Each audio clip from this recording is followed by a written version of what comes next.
Cooler heads have prevailed in the coal mining stoush between the state and federal governments. The Deputy Premier and the Federal Environment Minister have come to an agreement of sorts on the Alpha Coal project in the Galilee Basin. State political reporter Chris O'Brien joins us now from State Parliament. And Chris, both sides appear to have calmed down. Yes, David, after the threats and arguments of the previous week between the two levels of government on this proposed multi-billion-dollar project, the Deputy Premier Jeff Seeney, the State Environment Minister Andrew Powell went to Sydney today to chat to the Federal Environment Minister Tony Burke. Both sides say the meeting was productive, which is high praise in political speak.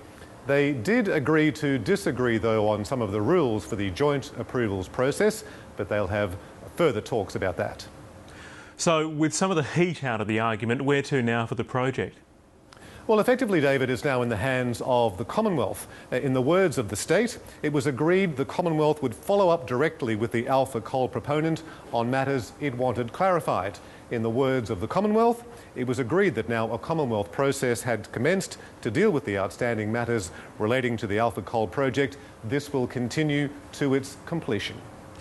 And Chris, after that startling report on the billion-dollar health payroll fiasco, the government wants to take legal action.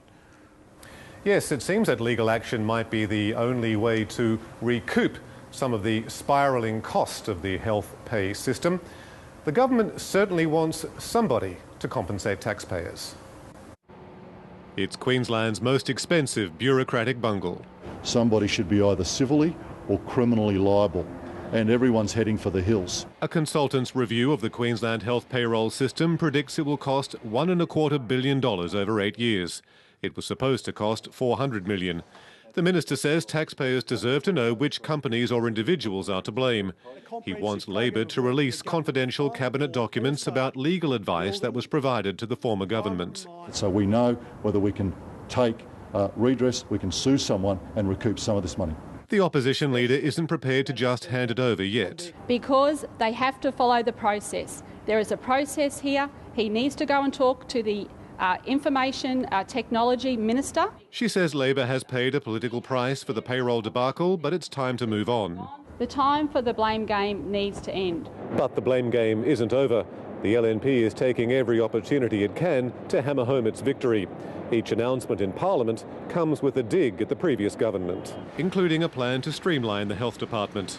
9 divisions will be combined into 3, with local boards to take charge of services across Queensland. Some head office staff will be asked to relocate. I want to ensure that Queensland Health is patient-focused and not stymied by the red tape we saw under Labor. The Premier's mocking of Labor's record was almost theatrical. Feel the authority, you know, like, oh, what's another one we could talk about? Another solemn promise made by the Minister. Before settling down to report the achievements of his first 75 days. And so let's just, is everyone comfortable? Let's go. What have we done? It depends who you ask. Chris O'Brien, ABC News.